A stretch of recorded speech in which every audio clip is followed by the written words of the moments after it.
കുട്ടികളുടെ പേരില് ഗുൽമോഹറും ഗുൽനാർ. അതിന്റെ അർത്ഥം എന്താ?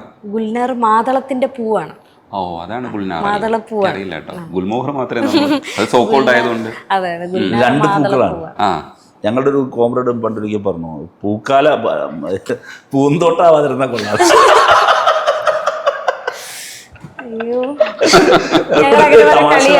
അത് കൊള്ളാം, നല്ല തമാശയാ. പൂക്കളുടെ പേരിടുന്നൊക്കെ കൊള്ളാം. ഇതൊരു പൂന്തോട്ടം. ഡിവൈഫൈഡ് ഓൾ ഇന്ത്യ പ്രസിഡന്റ് എന്ന് സാർ റിയാസാണ്.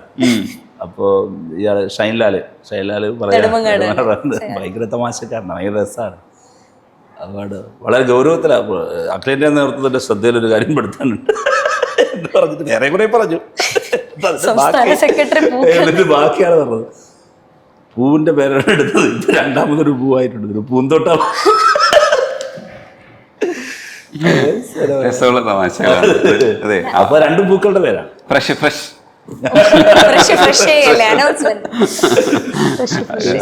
ഈ മനുഷ്യനെ ക്വാളിറ്റീസ് ഒരുപാട് നമ്മൾ കണ്ടിട്ടുണ്ടാവും. പക്ഷെ ഇത് എക്സിസ്റ്റ് ചെയ്യാന്ന് പറയുന്നത്, നിലർത്തി കൊണ്ടുപോകുന്നത് നമ്മൾ അന്ന് കണ്ട റഹീം അല്ല ഇന്നത്തെ റഹീം. ഒരുപാട് പേർക്ക് വേണ്ടി വീതിച്ചു കൊടുത്തിട്ടുണ്ട്. അപ്പം സംഘടനയ്ക്ക് വേണ്ടിയിട്ട് കൊടുക്കുന്നുണ്ട് പോർഷൻസ്. അപ്പൊ നമ്മുടെ പോർഷൻ കുറഞ്ഞു പോകുമെന്ന് ഇടയ്ക്കെങ്കിലും ഒക്കെ മനസ്സിൽ തോന്നാറുണ്ടോ? കിട്ടുന്ന കറക്റ്റ് സമയത്തിന് പ്രൊഡക്റ്റീവായി കിട്ടിയാൽ മതിയോ? അത് എങ്ങനെയാണ്? എനിക്ക് കിട്ടുന്ന സമയം കിട്ടിയാൽ മതി. കിട്ടുന്നൊരു സമയം വളരെ പ്രൊഡക്റ്റീവായി നമ്മൾ ഞാൻ ഈ പറയുന്ന പോലെ വിദ്യാർത്ഥി രാഷ്ട്രീയ രംഗത്തൊക്കെ നിന്ന് നമ്മൾ സജീവമായി നിന്നിരുന്നതുകൊണ്ട് നമുക്ക് കുറച്ച് മനസ്സിലാവും ഈ ടൈം എന്തുകൊണ്ടാണ് പോകുന്നത്. മനഃപൂർവ്വം നമ്മളെ ഇട്ടിട്ട് പോകുന്നു എന്നുള്ളൊരു കാഴ്ചപ്പാടില്ലല്ലോ. പിന്നെ അത് ആവശ്യമാണ് എന്നുള്ള നല്ല ബോധ്യം ഉള്ളത് കൊണ്ട് എനിക്കെന്തോ അങ്ങനെ ഒരു പരാതിയില്ല. പക്ഷെ എന്നാലും സമയം വേണമെന്നൊക്കെ ചോദിക്കും. ഇത്ര സമയം വേണം, നമുക്ക് ഇന്നത് ചെയ്യാം എന്നൊക്കെ പറയും. വളരെ കുറച്ച് സമയമാണ് കിട്ടുന്നതെങ്കിൽ ആ കിട്ടുന്ന സമയം ഞങ്ങൾ 4 പേരും ഓണായിരിക്കും. പക്ഷേ ഈ സഹാവിന്റെ കൂടെ തോളോട് തോൾ ചേർന്ന് പ്രവർത്തിക്കുക എന്നൊക്കെ പറയുന്ന പണ്ടത്തെ കാൽപ്പനികമായിട്ടുള്ള സ്വപ്നങ്ങളുണ്ടല്ലോ, അത് മാറി. ഇപ്പൊ റിയലിസ്റ്റിക് ആയിട്ട് കാര്യങ്ങളെ നേരിടുമ്പോൾ ഇതല്ല, നമ്മൾ അന്ന് കണ്ട കാൽപ്പനിക സ്വപ്നമല്ല, നോവൽ വായിച്ചതല്ല, സിനിമ കണ്ടതുപോലെ അല്ല, വിദ്യാർത്ഥി രാഷ്ട്രീയത്തിന്റെ ആ സമയത്ത് ഉണ്ടായിരുന്നതല്ല. ഇപ്പോൾ റിയലൈസ് ചെയ്യുന്ന ഒരു സഖാവ് ബന്ധം ഇല്ലെങ്കിൽ അത്തരത്തിൽ ഇന്ന് ഇപ്പോൾ നമ്മുടെ അന്നത്തെ ആ കാൽപ്പനികമായിട്ടുള്ള മോഹമല്ല കമ്മ്യൂണിസം. ഇന്നും കുറെ പരിവർത്തനങ്ങളൊക്കെ വന്നിട്ടുണ്ട്. റിയലൈസേഷൻ ആണ്, നമ്മൾ റിയലിസ്റ്റിക് ആയിട്ട് ഇതിനെ അപ്രോച്ച് ചെയ്യേണ്ടി വരും. ഇന്ന് ഏതെങ്കിലും ഘട്ടത്തിൽ അത്തരത്തിലുള്ള സ്വപ്നങ്ങൾ കാണാറുണ്ടോ? കൈപിടിച്ച് നടക്കുന്ന സഖാവ് എന്ന് പറയുന്ന സ്വപ്നമാണ് മനസ്സിലുള്ളത്. അതേ റഹീം എന്ന് പറയുന്ന കൂടെയുള്ള ഒരു പാർട്ണർ ജീവി, ഏത് അർത്ഥത്തിലാണ് കാണുന്നത്? എനിക്ക് സത്യസന്ധമായി പറഞ്ഞാൽ ആ സഖാവായിട്ട് അങ്ങനെ നടക്കാൻ എനിക്ക് ഭയങ്കര ഇഷ്ടമാണ്. എന്ത് പറയുന്ന ഇതുവരെയുള്ള ക്വസ്റ്റ്യനില് ഞാൻ ഈ ക്വസ്റ്റ്യനാണ് എന്ത് പറയും. അല്ലല്ല, അല്ലാതൊരു റഹീമിനെ കൈ പിടിച്ച് നടക്കുന്ന ഞാൻ അങ്ങനെ കണ്ടിട്ടില്ലല്ലോ. അങ്ങനെ ഒരു വെറും റഹീം മാത്രമായി ഞാൻ കണ്ടിട്ടില്ലാത്തത് കൊണ്ടായിരിക്കും എനിക്ക് അങ്ങനെ തോന്നാത്തത്. ഞാൻ പൂർണ്ണമായും അങ്ങനെ ഒരു കോംറേഡ്ഷിപ്പിൽ കൈപിടിച്ച് നടക്കണമെന്ന്. പക്ഷെ എവിടെയൊക്കെയോ എന്തൊക്കെ കുത്തുവാക്ക് പറഞ്ഞിട്ടുണ്ട്. അതിന്റെ കാര്യം എന്നറിയാമോ? അങ്ങനെയല്ല, നമുക്കിപ്പോ അത് പ്രാക്ടിക്കൽ ലൈഫിൽ അങ്ങനെ ആകാൻ പറ്റില്ലല്ലോ. അല്ലെങ്കിൽ പറ്റില്ല, വേറെ ഒന്നും കൊണ്ടല്ല. അല്ല, അത് അങ്ങനെ അതും ഭയങ്കര റൊമാൻറ്റിക് ആണ് കേട്ടോ. അതും ഭയങ്കര രസമുള്ള കാര്യമല്ലേ. ഞങ്ങൾ രണ്ടുപേരും സജീവമായ രാഷ്ട്രീയ പ്രവർത്തനത്തിലല്ല ഞാനെങ്കിലും ദിവസത്തിലെ തുടങ്ങുന്ന പോലെ അവസാനിക്കുന്നവരെയും രാഷ്ട്രീയ പ്രവർത്തനം നടത്തുന്ന ആളാണ് ഞാനെന്നാണ് ഞാൻ വിശ്വസിക്കുന്നത്. ഒരു പക്ഷേ ഇവർ പ്രത്യക്ഷത്തിൽ ചെയ്യുന്നതിനേക്കാൾ കൂടുതൽ ചെയ്യാൻ പറ്റുന്നു എന്ന് വിശ്വസിക്കുന്ന ആളാണ് ഞാൻ. അപ്പൊ എനിക്ക് പിന്നെ അതിൽ അങ്ങനെ ഒരു തോന്നലിന്റെ ആവശ്യമേ ഇല്ല. കോംറേഡ് റഹീം ആയിരിക്കുമ്പോഴും എന്റെ കൂടെ റഹീമായി തന്നെയാണല്ലോ കൈപിടിച്ച് നടക്കുന്നതും. ഞങ്ങൾ സ്വപ്നം കണ്ട റഹീം ഇല്ലല്ലോ. അല്ല, ചോദിച്ച ചോദ്യം എന്ന് പറയുന്നത് ഞാൻ മനസ്സിലാക്കിയത് ഇപ്പോഴാ പഴയതുപോലുള്ള കാൽപ്പനിക ലോകത്ത് കിട്ടുന്നില്ലല്ലോ എന്നുള്ളതല്ലേ. അതാണ് ഞാൻ പറഞ്ഞത്. അങ്ങനെ ലോകം, അങ്ങനെയുള്ള ലോകം നടന്നില്ലെങ്കിലും ഉണ്ടല്ലോ, ഇൻവിസിബിൾ ആയിട്ട് പറയുന്നത്. നമ്മൾ കാണും വെറും പാഴ്ക്കിനാവല്ലേ എന്നാണ് പറയുന്നത്. ഞാൻ നേരത്തെ പറഞ്ഞല്ലോ, നമ്മൾ നേരത്തെ ചോദിച്ചൊരു ചോദ്യത്തിന്റെ തുടർച്ചയാണ് ഈ ഏരിയ. വിവാഹത്തിന് മുമ്പ് നമ്മൾ ചിന്തിച്ചു കൂട്ടുന്ന ലോകമല്ല വിവാഹത്തിന് ശേഷം, ഒരാൾക്കുമല്ല പ്രാക്ടിക്കലി. അപ്പൊ അങ്ങനെ വരുമ്പോൾ എനിക്ക് പലപ്പോഴും തോന്നിയിട്ടുണ്ട് അവിടുത്തെ അത് എന്താ പറയാ, അത് ആൾക്ക് മിസ് ചെയ്യുന്നത് പോലെ എനിക്ക് ഫീൽ ചെയ്തിട്ടുണ്ട്. അതാണ് ഞാൻ ഈ ക്വസ്റ്റ്യനെ കാതോർത്തത്, എനിക്ക് മറുപടി പറയുന്നത് എന്നുള്ളത്.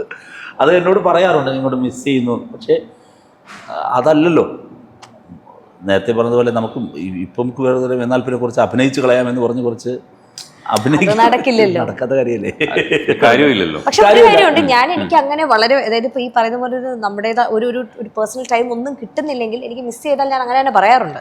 എനിക്ക് ആ ഒരു സമയം കുറച്ച് മിസ് ചെയ്യുന്നു തോന്നിയാൽ കൃത്യമായി ഏതെങ്കിലും ഒരു സമയത്ത്, അതിപ്പോ ഏതെങ്കിലും ഒരു ടൈം, ഇപ്പൊ അർദ്ധരാത്രി ആണെങ്കിൽ, അയ്യോ അല്ല, ഞാൻ അങ്ങനെ ദേഷ്യപ്പെട്ട് പറയാറുണ്ടോ എനിക്ക് കിട്ടുന്നില്ല,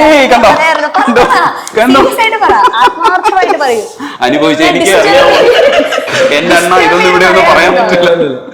അയാള് അയ്യോ, അതെന്ത് ചിരിക്കുന്നത്? തെറ്റിദ്ധരിക്കും. പരമാവധി തെറ്റിദ്ധരിച്ചില്ല, ഞങ്ങൾ ശരിക്കും പരമാവധി പല്ലുന്ന പരമാവധി ഈ ഒരു സന്തോഷം എന്ന് പറഞ്ഞാല് ഈ സാഹചര്യങ്ങൾ അറിയാവുന്ന ഒരാളാണ്, ഇതെങ്ങനെയാണ് അറിയാവുന്ന ഒരാളാണ്. അപ്പോൾ തന്നെ സ്വാഭാവികമായിട്ടും എനിക്ക് ചിലത് മിസ്സാകും, ചില സമയത്ത് ഗുഡ് ടൈമിൽ ഉണ്ടാകില്ല കൂടെ എന്നൊക്കെ തന്നെയാണ്. ചിലത് പേഴ്സണലി ഞാൻ മാത്രം ചെയ്യേണ്ടി വരും, കുഞ്ഞുങ്ങളുടെ കാര്യത്തിലാകാം, പല കാര്യത്തിലാകാം, ഞാൻ ഓരോന്നെടുത്ത് പോകുന്നില്ല. ഏതായാലും ആ ഒരു അവയർനെസ് അയാൾക്കുണ്ട്. അതാണ് യഥാർത്ഥത്തിൽ ഇതിനെ പാച്ചപ്പ് ചെയ്ത് പോകുന്ന ഏക ഘടകം. റിയലിസ്റ്റിക്കായി തന്നെ ചിന്തിക്കും, അതിങ്ങനെയാണ്, അയാളുടെ ജോലിയുടെ അല്ലെങ്കിൽ അയാളുടെ ഏരിയയുടെ ഭാഗമാണത് എന്ന് ചിന്തിക്കാൻ പറ്റുന്നത് കൊണ്ടാണ് പ്രശ്നങ്ങളില്ലാതെ പോകുന്നത്. ഇല്ലെങ്കിൽ ഉത്തരം പറഞ്ഞ് മറികടന്നു. മാത്രമല്ല വേറൊരു കാര്യം വെച്ച് കഴിഞ്ഞാല് ഇയാള് അത് ഏറെ ആഗ്രഹിക്കുന്നുണ്ടെന്ന് എനിക്കറിയാം. അതുകൊണ്ടാണ് ഞാൻ ചിലപ്പോഴൊക്കെ ചോദിക്കാറുണ്ട്, അതങ്ങനെ അങ്ങോട്ട് പൂർണ്ണമായിട്ട് തരാൻ പറ്റുന്നില്ല എന്ന് എനിക്ക് തോന്നാറുണ്ട്. അയാളത് അവരോട് ആഗ്രഹിക്കുന്നുണ്ട്. പക്ഷെ അത് ഈ ചിലപ്പോൾ കുഞ്ഞുങ്ങളെ, എനിക്കിപ്പോൾ എൻ്റെ ഫീലിനേക്കാൾ കൂടുതൽ ചിലപ്പോൾ അവർക്ക് ഫീൽ ചെയ്യുന്ന കാണുമ്പോൾ എനിക്കൊരു ഫീൽ വരാറുണ്ട്. അത് വേറൊരു കാര്യം. അമൃതയുടെ തന്നെ പേഴ്സണൽ കാര്യത്തിൽ തോന്നാറുണ്ട്. അമൃത പക്ഷേ അതിനെ മാനേജ് ചെയ്യുന്നത് ആ ഒരു അവയർനെസ്സിൽ നിന്നാണ്. കുഞ്ഞുങ്ങൾ ഭയങ്കരമായത് ഡിമാൻഡ് ചെയ്യും. ഇപ്പോൾ കുഞ്ഞുങ്ങൾ ഫോൺ നമ്മുടെ ഒരുമിച്ചിരിക്കുന്ന സമയങ്ങളിൽ ഞാൻ ഫോൺ ഉപയോഗിക്കുന്നവർക്ക് തീരെ ഇഷ്ടമല്ല, അത് പറയും. ഈ സമയം ഞങ്ങൾക്കുള്ളതാണ്. ചിലപ്പോൾ ഞാൻ പറയും, അല്ല മോനെ എനിക്ക് 2-3 കോൾ കൂടി വിളിക്കാനുണ്ട്. ശരി, എത്ര കോൾ കൂടി ഉണ്ടാകും? അപ്പോൾ ശരി, ശരി. അപ്പോൾ അവൻ കൗണ്ട് ചെയ്യും, അവൻ നോക്കിയിരിക്കും. അപ്പോൾ അത് കഴിയുമ്പോഴേക്കും ഇനി കഴിഞ്ഞല്ലോ പപ്പ, ഇനി ഫോൺ മാറ്റി വെക്കും, ഇനി ഞങ്ങൾക്ക് തരണം. ഇത് ഞങ്ങളുടെ സമയമാണ്, ഇത് ഞങ്ങളുടെ ഹോം സിനിമയല്ലേ, അതൊരു ഭയങ്കര സംഭവമാണ്. അത് നമ്മളിപ്പോൾ വല്ലാതെ ഇപ്പം ബസ് സ്റ്റാൻഡിലിരുന്നാൽ പരസ്പരം ആളുകൾ സംസാരിക്കാറില്ലല്ലോ, ദൂരെയുള്ള ആളുകളോടാണല്ലോ സംസാരിക്കുന്നത്. അപ്പോൾ അത് എൻ്റെ വീട്ടിലും അത് ഈ ഹോം സിനിമ പ്രശ്നം തീർച്ചയായിട്ടും നമ്മളെല്ലാവരും കടന്നു പോകുന്നുണ്ട്. കുഞ്ഞുങ്ങളിപ്പോൾ അത് വളരെ രണ്ടുപേരും അതല്ല, ഞങ്ങളോട് കളിക്കാൻ ഞങ്ങൾക്ക് സമയം വേണം എന്ന് പറഞ്ഞിട്ട്, അല്ലെങ്കിൽ സംസാരിക്കാൻ സമയം വേണമെന്ന് ഡിമാൻഡ് ചെയ്യാറുണ്ട്. രണ്ട് പൊളിറ്റിക്കൽ ജീവികളുടെ ഇടയ്ക്ക് വീണ്ടും പൊളിറ്റിക്കൽ ആയിട്ടുള്ള ജീവികൾ തന്നെ അങ്ങനെ തന്നെ അവര് ഡെവലപ്പ് ചെയ്തെടുക്കണമെന്നാണ്. അതെ, അങ്ങനെ വേണം. അതെ, നമ്മളെ കൂടെ കറക്റ്റ് ചെയ്യുന്ന തലത്തിലേക്ക് വളരാം. ഞാനിവിടെ വായിച്ചു, ഏറ്റവും നല്ല ഉത്തരം പറയുന്ന ആളല്ല ഏറ്റവും നല്ല വിദ്യാർത്ഥി, ഏറ്റവും നല്ല ചോദ്യങ്ങൾ ചോദിക്കാൻ കഴിയുന്നയാളാണ് ഏറ്റവും നല്ല വിദ്യാർത്ഥി. ശരിക്കും നമ്മളെ അവരങ്ങനെ അവരത് ചോദിക്കുന്നത് വളരെ നല്ല കാര്യമാണ്.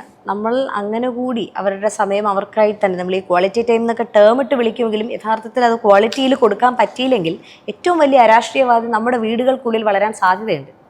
അത് നല്ലൊരു നമ്മുടെ കുഞ്ഞിനെ കേട്ടിട്ടേ ബാക്കിയുള്ളവർ കേൾക്കുന്നതിൽ കാര്യമുള്ളൂ. ഗോപി സാറിന്റെ സിനിമയിൽ ONV കുറുപ്പ് എഴുതിയിട്ടുള്ളൊരു വരിയിൽ സുന്ദര വാഗ്ദത്ത ഭൂമി നമ്മൾ കാണും വെറും പാഴ്ക്കിനാവല്ലേ എന്നാണ് ചോദിക്കുന്നത്. നമ്മളിപ്പോൾ ഒരു കാലഘട്ടത്തിൽ നോവലുകൾ വായിക്കുമ്പോൾ, ഇപ്പോൾ ഒളിവിലെ ഓർമ്മകൾ വായിക്കുമ്പോൾ, അമ്മ വായിക്കുമ്പോൾ, ഇല്ലെങ്കിൽ സീത രാധാകൃഷ്ണൻ സാറിൻ്റെ മുൻപേ പറക്കുന്ന പക്ഷികളൊക്കെ വായിക്കുമ്പോൾ നമ്മൾ കണ്ട ഒരു സ്വപ്നമുണ്ട്. ആ കാലം കഴിഞ്ഞു, യാഥാർത്ഥ്യ ബോധത്തോടുകൂടി സംഘടനാ പ്രവർത്തനത്തിലൂടെ ചില കാര്യങ്ങളൊക്കെ എസ്റ്റാബ്ലിഷ് ചെയ്യാൻ ശ്രമിക്കുമ്പോൾ നമ്മുടെ ആ സ്വപ്നം എവിടെ നിൽക്കുന്നു എന്നുള്ളതാണ്. ആ കവി ഒരു കാലഘട്ടത്തിൽ കമ്മ്യൂണിസ്റ്റ് പ്രസ്ഥാനത്തിനോടൊപ്പം ചേർന്ന് നിന്നൊരു കവിയാണ്. കവി എഴുതിയതിലും ആ സുന്ദര വാഗ്ദത്ത ഭൂമി വെറും പാഴ്ക്കിനാവില്ലേ എന്നൊരു ആശങ്ക, ഇല്ലെങ്കിൽ അത് നടക്കാത്തൊരു സ്വപ്നമായിട്ട് ആ കഥാപാത്രത്തിന് വേണ്ടി എഴുതിയതാണ്. പക്ഷെ ആ ഒരു ആശങ്ക മനസ്സിലുണ്ടോ, ഇല്ലെങ്കിൽ ആ വരികളെ, ഇല്ലെങ്കിൽ അത്തരം കാര്യങ്ങളെയൊക്കെ നമ്മൾ ഇന്ന് എങ്ങനെയാണ് റഹീം എന്ന് പറയുന്ന യാഥാർത്ഥ്യബോധത്തോട് പ്രവർത്തിക്കുന്ന സംഘടനയുടെ ചട്ടക്കൂടിനകത്ത് നിന്ന് തന്നെ പ്രവർത്തിക്കാൻ കഴിയുന്ന ഒരു ലീഡർ കാണുന്നത്? Another world is possible. ഇത് തന്നെയാണ് സ്വപ്നം, അത് തന്നെയാണ് ആത്മവിശ്വാസം. അത് സാധിക്കുകയും ചെയ്യും. നിങ്ങൾ നോക്കൂ, ലോകത്തെല്ലായിടത്തും നിങ്ങൾക്കത് കാണാൻ കഴിയും. ലെഫ്റ്റ് റിവൈവ് ഉണ്ടാകും, ലെഫ്റ്റ് തന്നെ ആയിരിക്കും, മറ്റൊരു ലോകമുണ്ടാകും. ചൂഷണരഹിതമായ അന്യൻ്റെ സ്വരം സംഗീതം പോലെ ആസ്വദിക്കാൻ കഴിയുന്ന നല്ലൊരു നാളെ അതുണ്ടാകണ്ടേ? അതിനെക്കുറിച്ച് സ്വപ്നം കാണാതെ എങ്ങനെയാണ് മനുഷ്യൻ മുമ്പോട്ട് നടക്കുക? അത് തീർച്ചയായിട്ടും അത് തന്നെ ഉണ്ടാകും. അമൃത കാണുന്ന സ്വപ്നം എന്താണ്? ഞാൻ കാണുന്ന സ്വപ്നം, ഞാനീ പറഞ്ഞ another world is possible. Because നമ്മുടെ ചുറ്റിലും നമ്മൾ കാണുന്ന, ലോകത്തും നമ്മൾ കാണുന്ന മാറ്റങ്ങൾ എന്ന് പറയുന്നത് ഈ പറയുന്ന പോലെ ഈ അന്യൻ്റെ സ്വരം സംഗീതം പോലെ ആസ്വദിക്കുന്നത് വരെ എത്താനൊരു പ്രയാസമുണ്ട്. പക്ഷെ ആ ഒരു പ്രോസസ്സ് കുറച്ച് നീണ്ടതാണെങ്കിലും, നമ്മളെ പ്രോസസ്സ് നീണ്ടതാണെന്ന് പറഞ്ഞാൽ ആരും ഇടയിൽ ഉപേക്ഷിച്ച് പോകില്ലല്ലോ, പോകാൻ പാടില്ലല്ലോ. അതിന് നിരന്തരമായി ഇപ്പോൾ ഇന്നലകളിൽ ആരോ ചെയ്തത് ഇന്ന് നമ്മൾ തുടരണം, അടുത്ത തലമുറ തുടരണം. പക്ഷെ നമ്മൾ എത്തുന്നത് അവിടെ തന്നെ ആയിരിക്കും. അങ്ങനെ എത്തണമല്ലോ. ഈ പ്രോസസ്സിൻ്റെ പീരീഡിലും ഇതിൻ്റെ ഏറിയോ കുറഞ്ഞോ ഉള്ള ഭാഗങ്ങളൊക്കെ സംഭവിക്കുന്നുണ്ട്.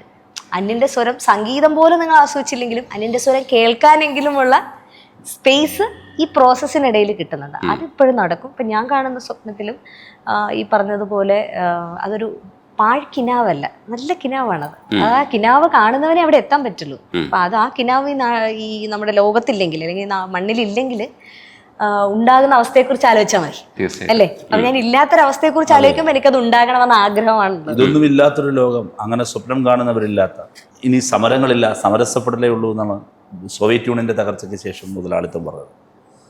ഇനിയില്ല, എൻഡ് ഓഫ് ദി ഹിസ്റ്ററി. അങ്ങനെയാണെങ്കിലോ ജെൻസിയാണ്, ജെൻ ബീറ്റ വരുന്നു, വല്ലാതെ മാറുന്നു, പുതിയ ലോകങ്ങൾ ഉണ്ടാകുന്നു, പുതിയ ചുറ്റുപാടുകൾ ഉണ്ടാകുന്നു, പുതിയ അഭിരുചികൾ ഉണ്ടാകുന്നു. അവിടെയും ഈ പോരാട്ടം തുടർന്നുകൊണ്ടേയിരിക്കണം. മറ്റൊരു ലോകം സാധ്യമാണ്, സാധ്യമായാലേ മതിയാകൂ എന്ന് പറയുന്ന പൊളിറ്റിക്സ് പല രൂപത്തിൽ പല ഭാവത്തിൽ സമൂഹത്തിൽ ഉണ്ടായിക്കൊണ്ടേയിരിക്കണം. ഞങ്ങൾ ആ ജോലിയാണ് ചെയ്തുകൊണ്ടിരിക്കുന്നത്. ഞങ്ങൾക്ക് ശേഷമുള്ളവരും ആ ജോലി ചെയ്യും. ഒരുപക്ഷെ ഞങ്ങൾ ചെയ്തതിനേക്കാൾ കൂടുതൽ മെച്ചപ്പെട്ട, കൂടുതൽ ക്രിയേറ്റീവായിട്ട് ആ ജോലി ചെയ്യാൻ കഴിയുന്നവർ പിന്നാലെ വരും. അതുകൊണ്ട് ആരും ഉപേക്ഷിച്ചു പോകുന്നില്ല. ഇവിടെ പറഞ്ഞതുപോലെ അത് തുടർന്നുകൊണ്ടേയിരിക്കുകയാണ്. 1000 കാലങ്ങൾ പൂർത്തിയാക്കിയൊരു യാത്ര ആദ്യമായി ആരംഭിച്ചത്, ആദ്യമായി വെച്ചൊരു ചെറിയ ചുവടിൽ നിന്നാണ്.